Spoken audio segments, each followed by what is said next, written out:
The grand orbital chamber of the Galactic Council hung in space near Proxima Centauri, its crystalline walls reflecting the light of the nearby star. Inside, representatives of 27 advanced alien species sat in rising tiers around a central speaking platform. The air buzzed with tension. High Chancellor Zex Toril of the Arcanite Empire stood at the center, his blue scales gleaming under the artificial lights. His forearms gestured dramatically as he spoke, voice booming through the chamber.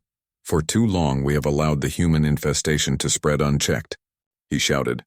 "They take resources that do not belong to them.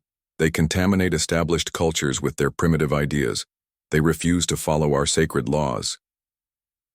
In the Earth section, Ambassador Jack Nelson sat alone.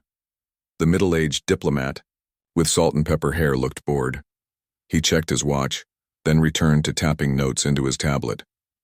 "I move that we, the United Species of the Galactic Council, declare immediate war on the humans and all their colonies," Zex Toril continued.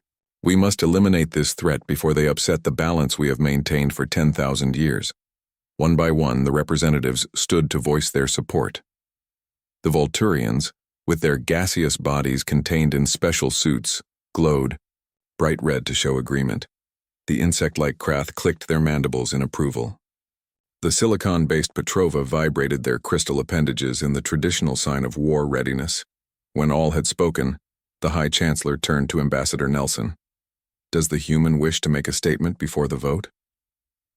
Nelson sighed, stood up and straightened his blue suit jacket. "The Earth government appreciates the Council's concerns. However, we believe this action is unnecessary and based on misunderstandings that could be resolved through normal diplomatic channels." Laughter echoed through the chamber. "Your primitive species still does not understand its place," Zex Toril said with a sneer. "We are not asking for your opinion. We are informing you of our decision." "I understand," Nelson replied calmly. "But I'm required to state our position for the record." The High Chancellor waved a dismissive hand. "Let us proceed with the vote." The chamber's central holographic display showed each species' vote in real time. One by one, 26 green lights appeared. Only Earth's position remained red. "The Council has spoken," Zex Toril announced. "By near unanimous decision, we declare war on humanity, effective immediately. All human ships are to be shot on sight. All human colonies are now valid military targets. All human resources are forfeit to the Council." The chamber erupted in cheers and various alien expressions of approval. Ambassador Nelson yawned. When the noise died down, he stood again. "May I request a copy of the declaration for my records? And Earth will, of course, get back to you on this matter after appropriate review." The chamber went silent. "This is not a trade negotiation," Zex Toril sputtered, his scales turning purple with rage. "This is war. You should be begging for mercy." "I understand," Nelson said, collecting his tablet and briefcase. "But proper protocols must be followed. I'll convey your message to my government." He gave a small bow, turned and walked calmly from the chamber, leaving the alien representatives staring after him in stunned silence. In the Oval Office of the White House, President Allison Wright sat behind her desk, surrounded by her Security Council. At 55, with short gray hair and sharp eyes, she had led Earth through 8 years of tense interstellar relations. "They actually did it," she said, looking at the holographic projection of the declaration floating above her desk. "They declared war." Vice President Greg Dawson, a tall man with dark skin and a carefully trimmed beard, shook his head. "Did they expect us to surrender immediately?" "According to Ambassador Nelson, yes," said Defense Secretary Laura Miller, scrolling through additional notes on her tablet. "The Council believes we're so technologically inferior that we'll have no choice." President Wright chuckled and closed the hologram with a wave of her hand. "File it away. Activate Defense Plan Omega. Let's not overreact." "Madam President," General Joseph Harper interjected, his weathered face serious. "Shouldn't we at least put our forces on high alert? The Council fleet number's in the thousands, and they have no idea what they're flying into." The President replied, "We've been preparing for this possibility for decades. Let them make the first move." The meeting was interrupted by a direct call from NASA headquarters. The holographic face of Director Samuel Green appeared above the desk, his expression urgent. "Madam President, we're detecting unusual energy signatures at the edge of our solar system. Large ships, hundreds of them, have just emerged from what appears to be faster than light travel." They didn't waste any time, President Wright said. She straightened in her chair. "Patch me through to NASA monitoring station." The hologram shifted to show a young man with glasses and a nervous expression. The name tag on his uniform read, Kyle Benson. "Mr. Benson, tell me exactly what you're seeing." "Ma'am, I'm tracking approximately 347 vessels entering the solar system near Neptune's orbit," Kyle replied, his fingers flying over his control panel. "Based on their energy signatures, they match known Council military ships. They're broadcasting on all frequencies, demanding immediate human surrender." "Interesting," the president said. "What response have we given?" "The automated system sent the standard processing message, ma'am. Please hold for processing of your declaration. Your request is important to us." Several members of the Security Council smiled. "Good," President Wright said. "Maintain that." Response. "Admiral Porter, is the defense grid ready?" Admiral Susan Porter, a stern woman with short blonde hair, nodded. "All systems operational, Madam President. Moonbase Alpha is at full readiness. The Jupiter fleet is in position but still hidden. Planetary shields can be activated at your command. Keep everything passive for now. Let them make the first move." The president stood, walking to the window to look at the bright blue sky. "They think we're primitive because we've let them think that. They believe we're defenseless because it suited our purposes." She turned back to face her team. "The Galactic Council is about to learn a very important lesson about humanity," she said. "We don't start fights, but we certainly finish them." In the silence that followed, Secretary Miller's tablet pinged with an update. "The Council fleet has just changed course," she announced. "They're heading for the moon. It seems they intend to make an example of our largest off-world colony." President Wright nodded. "As expected. Alert General Mitchell at Moonbase Alpha. Tell him to follow the protocol exactly. No improvisation." As her team hurried to carry out her orders, the president returned to her desk and picked up a framed photo showing Earth from space. "All these years playing the diplomatic game," she murmured to herself. "I almost feel sorry for them. They truly have no idea what they've just started." Outside, the sky remained peaceful and blue, giving no hint of the beginning conflict at the edges of humanity's home system, a conflict that would soon reshape the entire galaxy. General Frank Mitchell stood in the command center of Moonbase Alpha, watching the large display screen that showed the approaching alien fleet. At 62, with a shaved head and a thick gray mustache, he had served in Earth's defense forces for over 40 years. Nothing seemed to surprise him anymore. "They're broadcasting again, sir," said Lieutenant Diane Foster, a young communications officer with short red hair. "Same message as before. Surrender or be destroyed." "What's our current response?" asked the general, taking a sip from his coffee mug. "Still sending the automated message, sir. Please hold for processing of your declaration. Your request is important to us." General Mitchell nodded. "Good. Keep it going. Status of the shields?" Major Henry Wilson, the base's defense coordinator, looked up from his station. "Shield generators at full capacity, sir. Passive mode as ordered. The aliens won't detect them until they try to hit us." "Perfect." The general turned to address the entire command center. "Listen up, everyone. We've drilled for this scenario hundreds of times. Follow the protocol exactly. No heroics, no improvisation. The president wants this by the book." The room responded with a chorus of "Yes, sir." Mitchell turned back to the main screen. The alien fleet was now visible near the far side of the moon. Hundreds of ships of various sizes approaching in a perfect formation.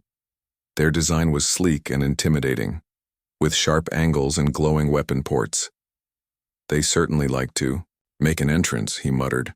Aboard the flagship, Inevitable Victory, Fleet Commander Vrix paced on the bridge, all 6 of his thin legs clicking against the metallic floor. His elongated head turned to face his second-in-command. "The humans continue to ignore our demands," he said, his translator converting his clicks and whistles into standard galactic speech. They mock us with their automated responses. Sub-Commander. Kraz bobbed his antenna in agreement. Perhaps they do not understand the seriousness of their situation. The Council has never before unified against a single species. Then we shall educate them, Vrix decided. Target their moon base. A small demonstration of our power should bring them to their senses. All weapons locked on target, reported the weapons officer. Waiting for your command. Vrix raised one clawed appendage. Fire. On Earth, President Wright and her security. Council watched the live feed from Moonbase Alpha in the White House Situation Room.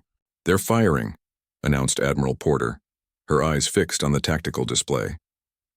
The screen showed multiple energy beams and projectiles streaming from the alien fleet toward the moon base.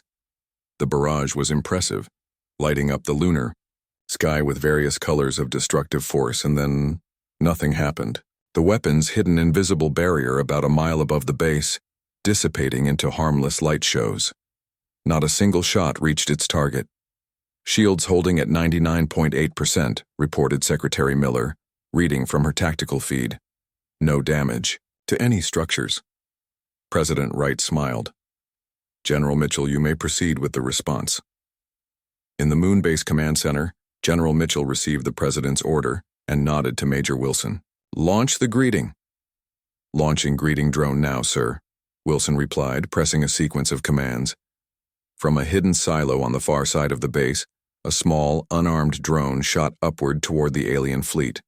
On the inevitable victory, chaos reigned. Our weapons had no effect, shouted Sub-Commander Kraz. The base is protected by energy shields far beyond what our intelligence reported.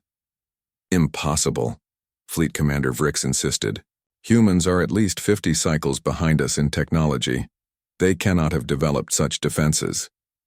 Commander, called the sensor officer, a small object is approaching from the surface. It appears to be a primitive drone. Destroy it, ordered Vrix. It's too late, replied the officer. It's already alongside our hull. The drone attached itself to the exterior of the flagship, but instead of exploding, it simply released a small package that adhered to the ship's hull. A blinking light indicated a message was waiting. After recovering the package through a maintenance airlock, Vrix stared at the contents in disbelief. It was nothing more than a piece of paper with handwritten text, sealed in a transparent protective cover. What does it say? Asked Kraz. Vrix read the message aloud. Let's talk before this gets silly. Mars colony. Neutral ground. 2 representatives each. Respond within 1 Earth hour. Signed, President Allison Wright, Earth Government. The bridge fell silent. They are not afraid, Kraz finally said. After seeing our fleet after our attack, they send us a handwritten note? Vrix crushed the message in his claw.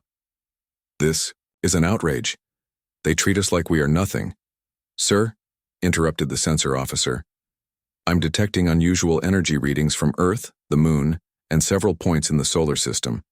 They appear to be weapon systems powering up. Show me, demanded Vrix. The main display filled with new data. Hidden defense platforms were suddenly appearing on sensors, emerging from concealment on Earth's moon, on Mars, in asteroid belts, even floating in space. Each one emitted energy, signatures that dwarfed the weapons of Vrix's own fleet. How many? Asked Vrix, his voice suddenly quiet. Thousands, sir, replied the officer. And there are signs of more that our sensors cannot fully penetrate. Vrix slumped into his command chair. We were told they were primitive. We were told they would surrender immediately. What should we do, Commander? Asked Kraz. After a long pause, Vrix straightened up. Send a message to the human president. Tell her we accept the meeting on Mars. 2 days later, in the Mars diplomatic compound, a sleek building of glass and steel nestled under a transparent dome, representatives from both sides gathered around a circular table. For Earth, Ambassador Jack Nelson and Dr. Olivia Carter, a brilliant xenobiologist with dark skin and curly black hair pulled back in a tight bun. For the Galactic Council, Fleet Commander Vrix and Cultural Attaché Zill, a bulbous, green being whose species specialized in understanding other civilizations. "Before we begin," said Nelson, leaning forward, "I want to be clear about something. Earth did not want this conflict. We have been peaceful members of the galactic community since first contact." "Peaceful?" hissed Vrix. "You have violated council laws, taken resources from protected systems, and refused to share your technology." Dr. Carter raised an eyebrow. "Is that what the council told you? Interesting. Perhaps we should clarify a few facts." She activated a holographic display in the center of the table, showing a timeline of Earth's interactions with the council. "For 50 years, she explained, we've been aware that certain council members have been lying to the rest of you about us. They've portrayed humans as primitive and dangerous while secretly studying our technology, copying our advancements, and taking credit for our innovations." She tapped the display and it showed evidence. Stolen human patents, modified Earth technology presented as alien inventions, and records of sabotage against human scientific facilities. "We've known about the council far longer than you've known about us," Ambassador Nelson added, "and we've been preparing accordingly." Vrix looked stunned. Cultural attaché Zill's color had changed from green to a worried yellow. "The question now," continued Nelson, checking his watch casually, "is what happens next. Your fleet is currently surrounded. Your declaration of war has been noted, but we're willing to discuss alternatives to planetary-scale conflict." He smiled. "After all, we'd hate for this to get any more silly than it already is." High Chancellor Zexitoral slammed his fist on the communication panel. His blue scales had turned dark purple with rage. "What do you mean, negotiations?" he shouted at the holographic image of Fleet Commander Vrix. "You were sent to crush the humans, not talk with them." Vrix's antenna drooped in submission. "High Chancellor, the situation is not what we were told. The humans have shields that completely blocked our attack. They have weapons we cannot detect until they activate them. They have been watching us for decades." "Impossible," Zextoral hissed. "They are primitive apes who only achieved spaceflight a few hundred years ago." "With respect, Chancellor," said Cultural Attaché Zill, appearing beside Vrix in the hologram, "that appears to be incorrect. The humans have evidence that certain council members have been stealing their technology and hiding their true capabilities from the rest of us." The Chancellor's eyes narrowed. "End transmission," he ordered. After the hologram disappeared, Zextoral turned to his private council of 5 senior Arcanites. "The humans are clearly using mind control on our representatives," he said. "We must act decisively. Order all council ships throughout the galaxy to attack every human colony simultaneously. They cannot have defenses everywhere." In the Oval Office, President Wright received the news with a calm expression. "So the Arcanites are going ahead with a full attack," she said, looking at the holographic map showing red dots appearing at every human settlement across the solar system. "Yes, Madam President," confirmed Admiral Porter. "Attacks have begun at our Mars colonies, the Jupiter stations, Saturn rings mining operations, and all outer system outposts." "Casualties?" "None so far. All locations activated their shields. In time." The President nodded. "And our countermeasures?" Director Paul Martinez, head of Earth Intelligence, a man with olive skin and salt and pepper hair, stepped forward. "All in place, Madam President. We've been monitoring council communications for decades. We know exactly how they think, how they fight, and what they'll do next." "Then it's time for Phase 3, said the President. "Director Martinez, show them what we know." At the Mars diplomatic compound, the meeting had become tense after reports of the new attacks reached both delegations. "Your Chancellor has made a grave mistake," said Ambassador Nelson, his voice still calm despite the escalation. "We had hoped to resolve this peacefully." Commander Vrix's translator struggled to keep up with his angry clicking. "You deceived us. You hid your true capabilities." "No more than you hid yours," replied Dr. Carter. She activated a new holographic display. "Let me show you something your leaders don't want you to see." The hologram showed a massive, hidden human fleet emerging. From behind Jupiter, hundreds of advanced ships moving into defensive positions. Another display showed human colonies beyond the solar system. in star systems the Council believed uninhabited. We've been expanding quietly for over a century, explained Dr. Carter. While your Council believed we were confined to this solar system, we established 17 colonies in nearby systems. Ambassador Nelson added, and now we're activating our full defense network. On a third display, thousands of small satellites around Earth suddenly glowed to life, connecting in a web of energy that surrounded the planet. What is that? Asked Cultural Attaché Zil, his color shifting to a worried blue. We call it the Aegis, Nelson replied, a planetary shield that can withstand any known weapon in the galaxy.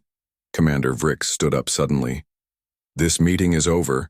The Council will never submit to human demands.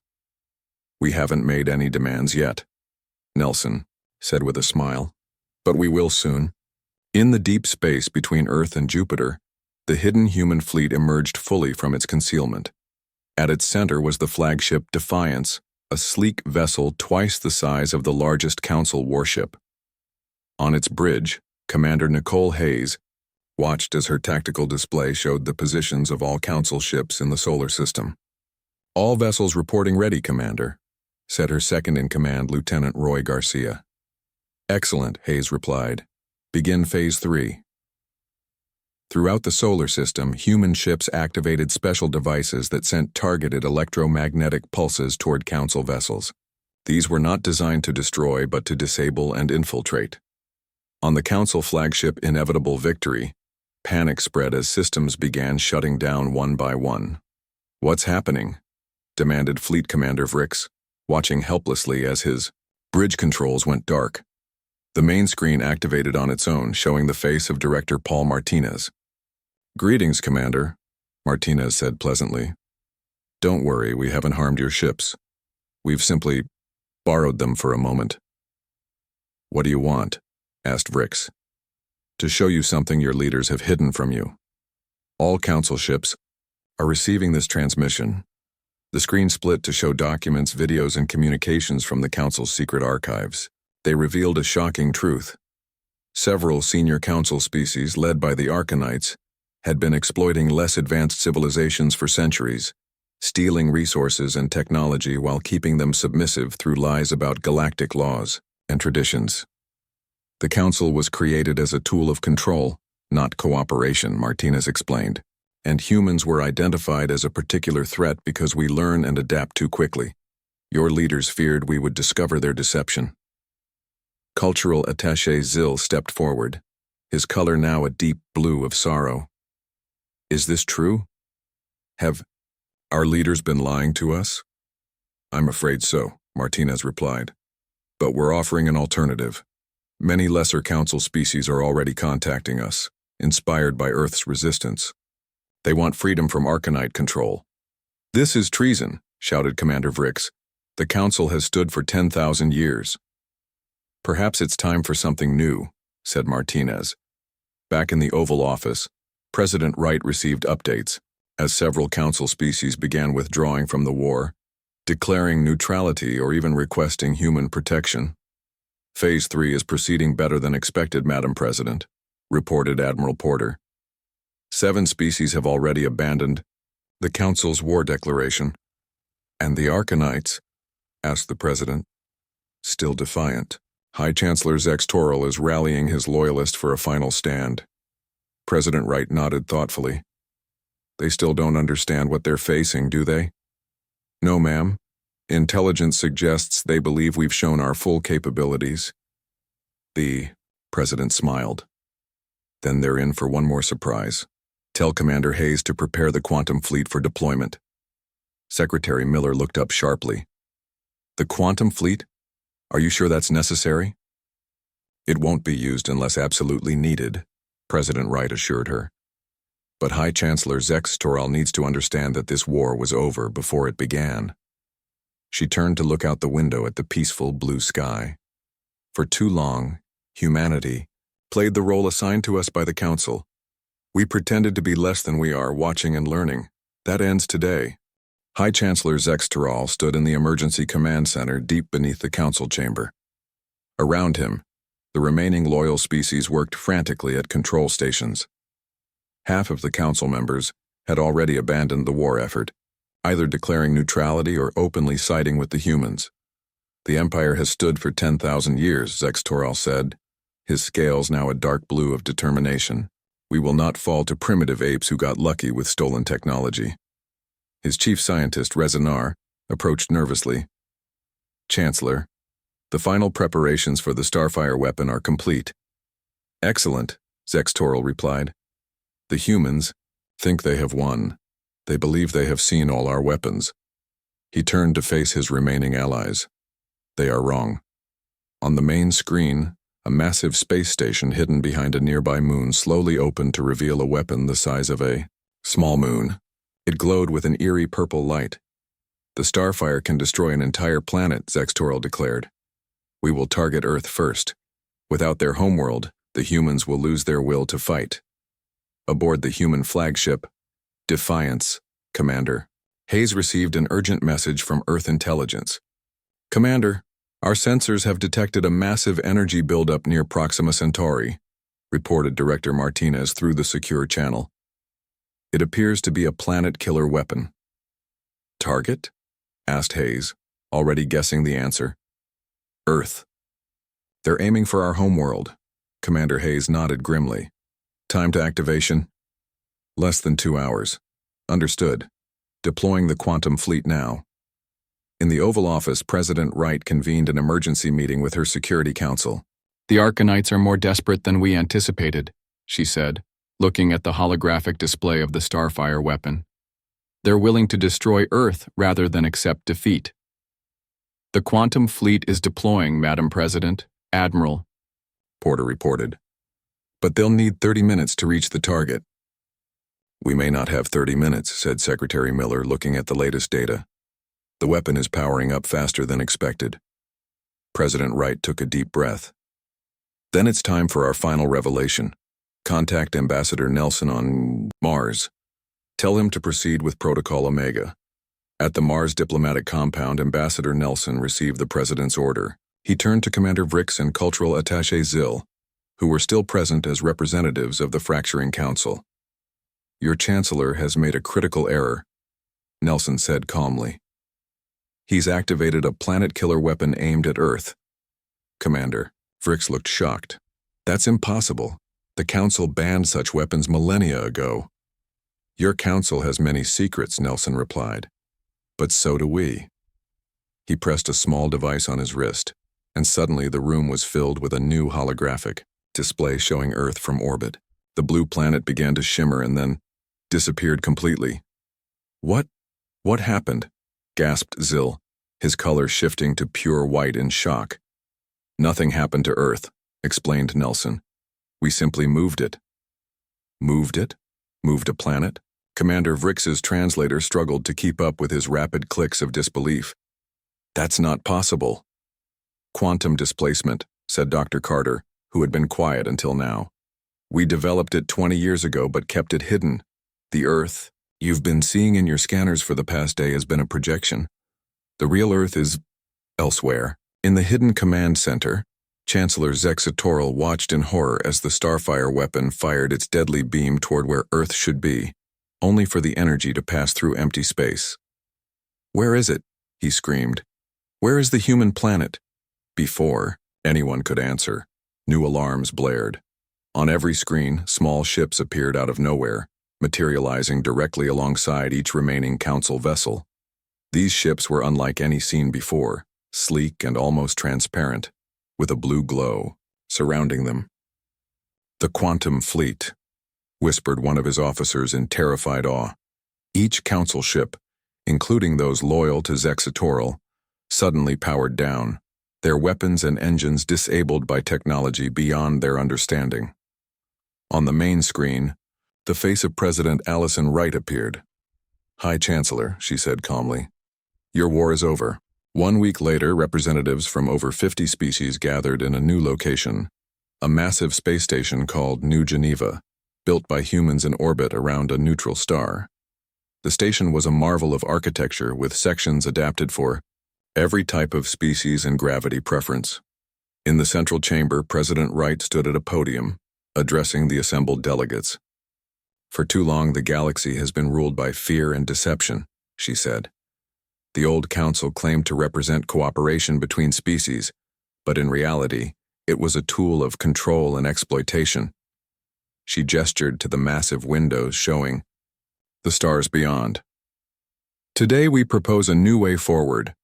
Not a council ruled by the powerful few, but a cooperative of equals.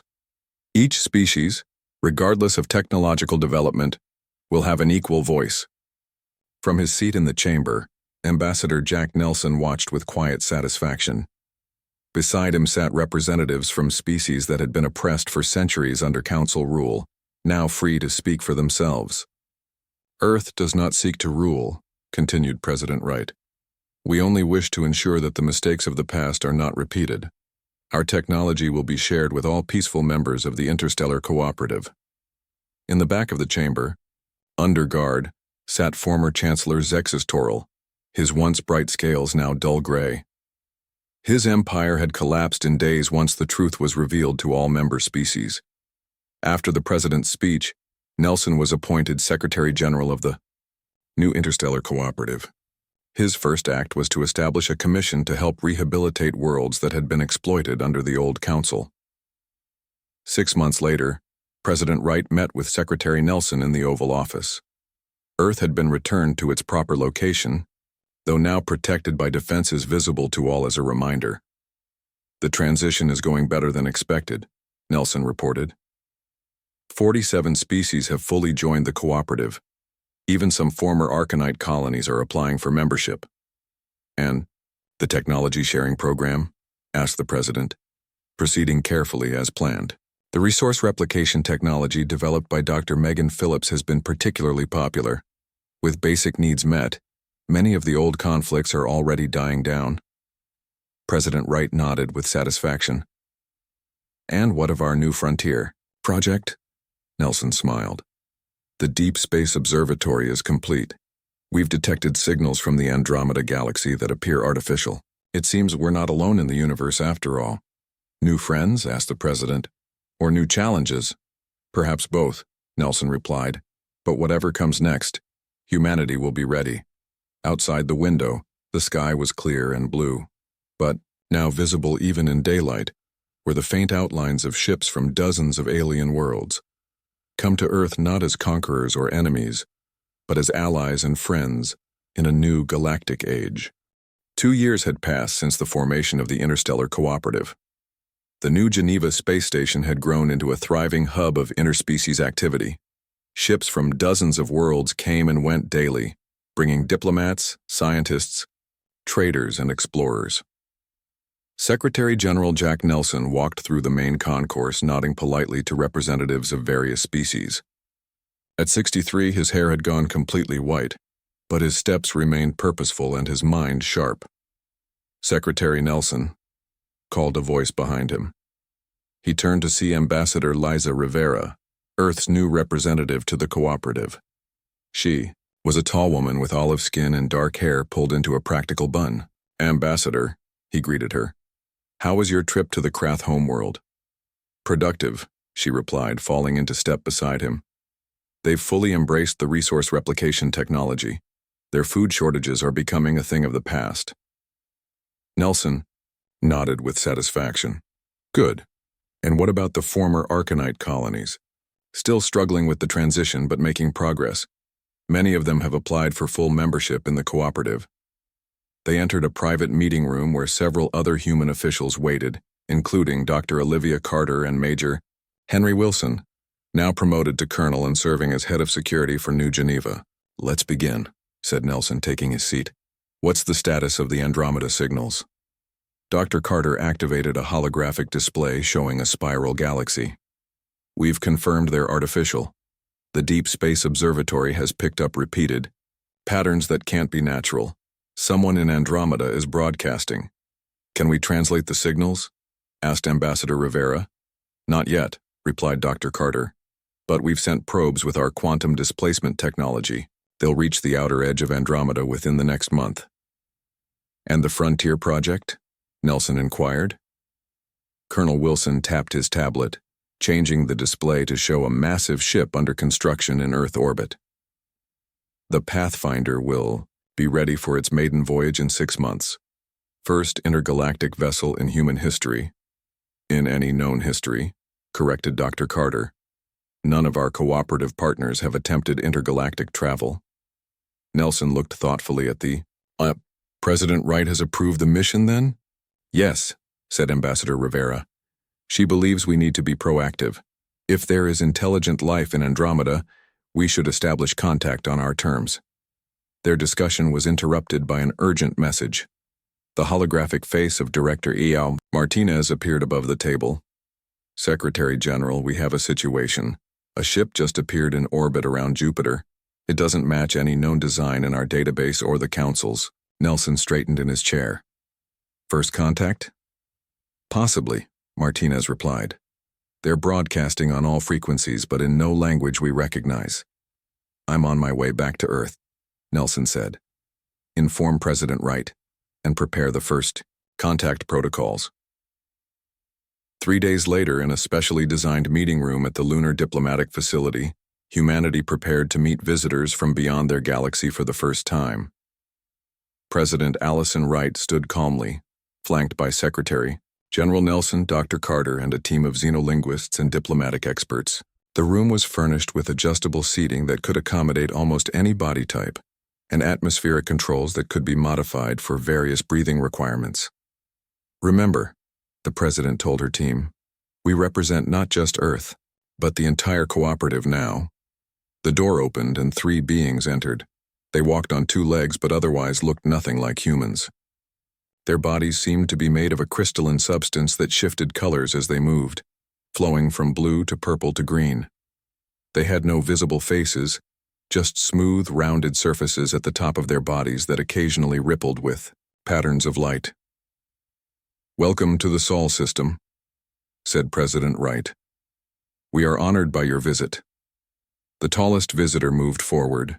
Its surface rippled with complex patterns of light. A small device on its body glowed, and a mechanical voice spoke. We are the Lumina. We have watched your rise with great interest. Dr. Carter's translation equipment worked to interpret the patterns of light independently of the visitor's translator, confirming the meaning. You've been watching us? Asked the President. For many cycles, the Lumina representative replied. Since your species first reached beyond your atmosphere, we observed your interactions with the Council races. We saw how you handled their declaration of war. Secretary Nelson stepped forward. May I ask why you didn't make contact earlier? The Lumina's surface rippled in what the translator suggested was amusement. We needed to see what kind of species you were. Would you conquer when given power?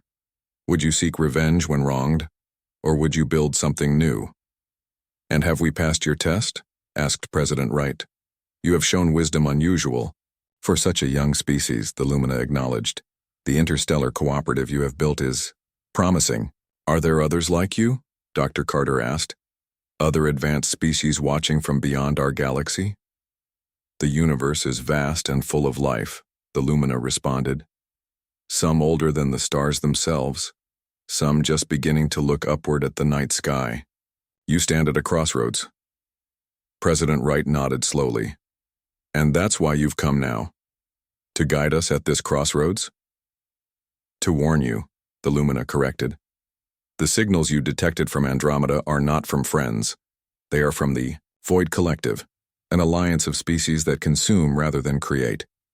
They have detected your quantum technology. They will come.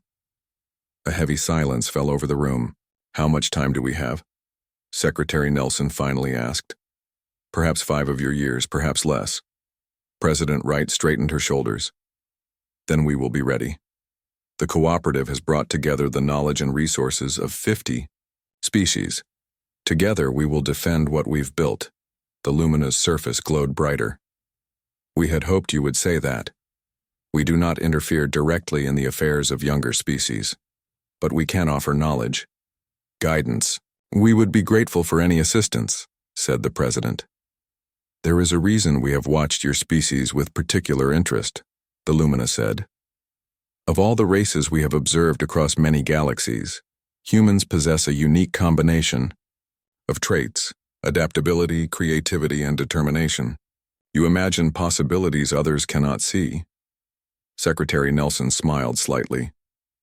We call it hope. Yes, agreed the Lumina. Hope. You will need it in the times to come. Outside the window, Earth hung in space, beautiful and blue. Around it orbited ships of the cooperative fleet, a symbol of unity forged from conflict. And beyond, in the vast darkness between galaxies, something was coming. But for the first time in cosmic history, it would not find easy prey. It would find humanity. And humanity would be ready.